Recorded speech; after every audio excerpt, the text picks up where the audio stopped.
El matadero abandonado. En este lugar trabajó mi bisabuelo. Él le contó a mi papá que durante el invierno del 68 todos en casa enfermaron de sarampión, por lo que estuvieron prácticamente encerrados por 2 semanas, hasta que aliviaron. Y fue entonces cuando, al volver a sus actividades, se encontraron con militares sacando a todos de sus casas y resguardando este matadero para que nadie más volviera a entrar. Desde pequeño me inquietaba saber qué había pasado con todos ahí. ¿Por qué el ejército había llegado hasta allá para desalojar el ejido? Y nunca jamás decir nada de lo que pasó con todos los que estaban dentro del rastro. El ejido se llamaba Tierra Colorada.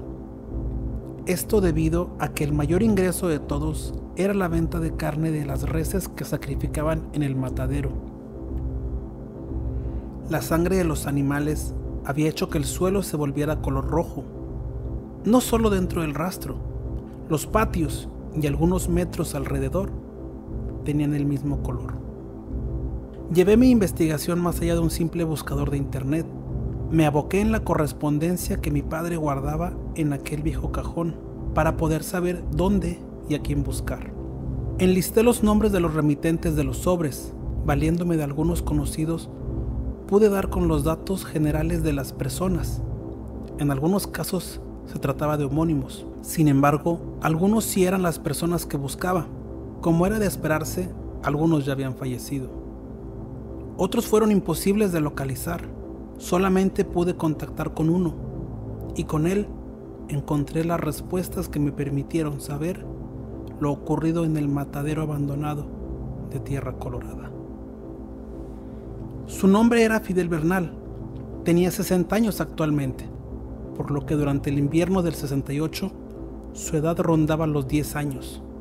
Para mi fortuna, vivía en la misma ciudad que yo. Cuando tuve la dirección de su casa, sin pensarlo fui. Al llegar me sorprendió ver que ahí se ubicaba una hierbería. Vi un hombre mayor y obeso. Pensé que me diría como en las películas: "Te estaba esperando", o alguna frase parecida. Sin embargo, se limitó a verme y a preguntar qué andaba llevando. Le expliqué que el motivo de mi visita era saber qué había pasado en Tierra Colorada y por qué de pronto desalojaron a todos. Se levantó de su asiento y llamó a un joven que salió de otro cuarto y le pidió que se encargara de la hierbería. A mí simplemente me indicó que pasara al fondo del negocio. Al seguirlo cruzamos un patio donde en jaulas tenían gallinas negras. Había sembradas las hierbas más comunes de encontrar en esa clase de negocios. Entramos a una habitación donde se encontraban diferentes altares con imágenes religiosas y con veladoras. Me pidió que tomara asiento. Estaba una mesa pequeña con 4 sillas. Una vez ahí, el hombre sacó de la bolsa de su amplia guayabera un paquete que tenía unas cartas. Yo le dije que no quería que me leyera las cartas, que estaba haciendo una investigación de lo sucedido. Me miró serenamente y me cuestionó el motivo de mi interés, a lo que respondí que deseaba saber lo sucedido, ya que quería publicar un libro con la historia que rodeaba al matadero abandonado de Tierra Colorada. Es algo muy peligroso. ¿No tienes otra mejor forma de echarte la soga al cuello?, me preguntó en un tono demasiado frío, por lo que respondí con la misma serenidad que si había algún motivo por el cual debería temer por mi vida. Se levantó y sacó de un viejo gabinete de madera un diario antiguo y manchado por el tiempo. Lo abrió y me dijo: "Mi padre era el curandero del lugar.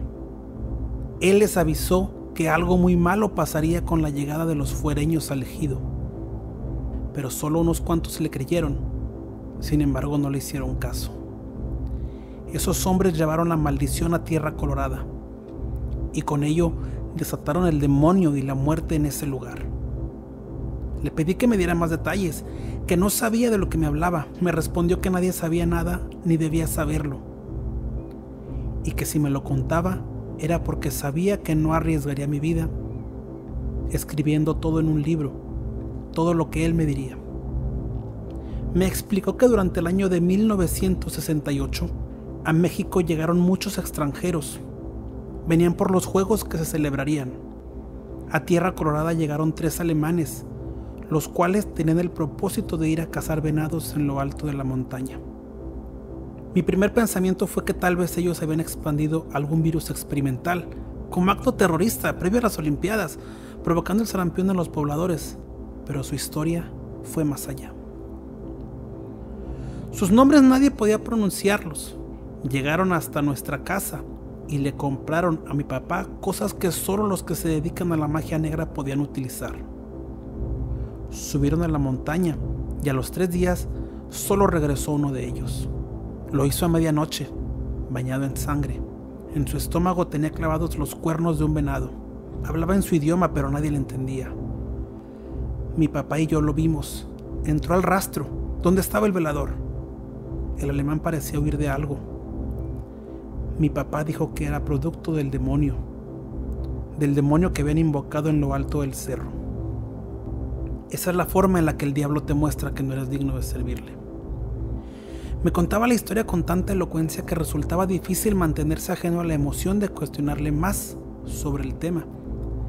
Me dijo que al día siguiente nadie supo nada del alemán herido ni de los otros, que el velador le negó a su padre el haberlo visto y ayudado. Pero como tenía el don de la evidencia, vio el mal en los ojos del velador. No pasaron ni 2 semanas cuando muchos en Tierra Colorada comenzaron a enfermar. Llegaban a la hierbería con diferentes síntomas. Todos tenían en común que al pasar frente al altar convulsionaban y se resistían.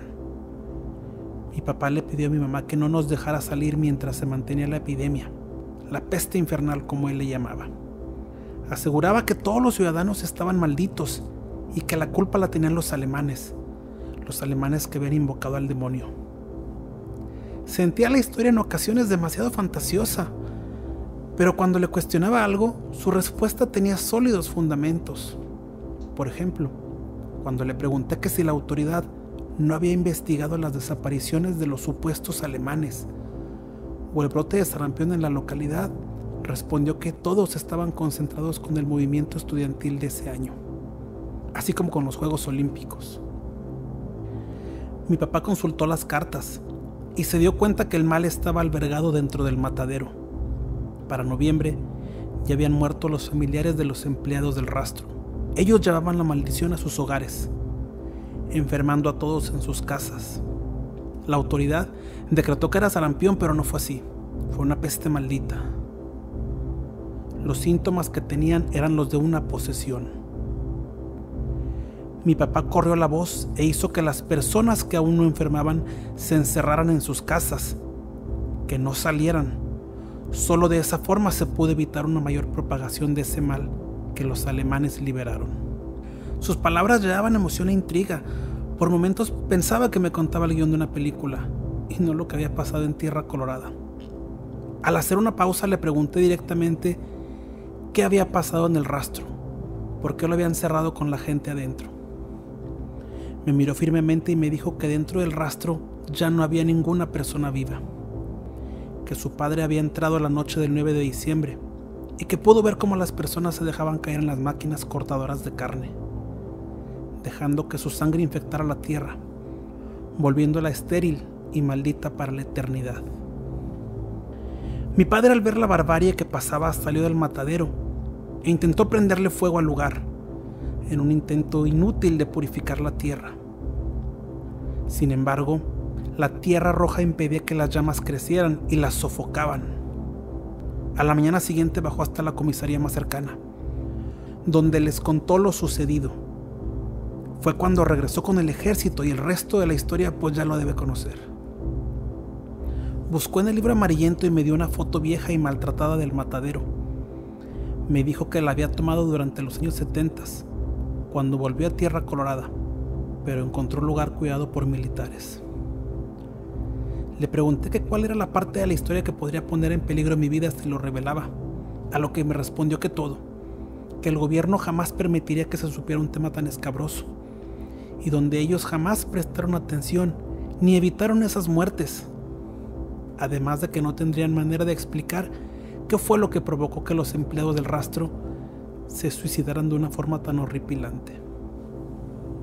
El gobierno jamás aceptaría que una población entera fue arrasada por una entidad sobrenatural que les poseía y les hacía transmitir esa fiebre a toda la familia.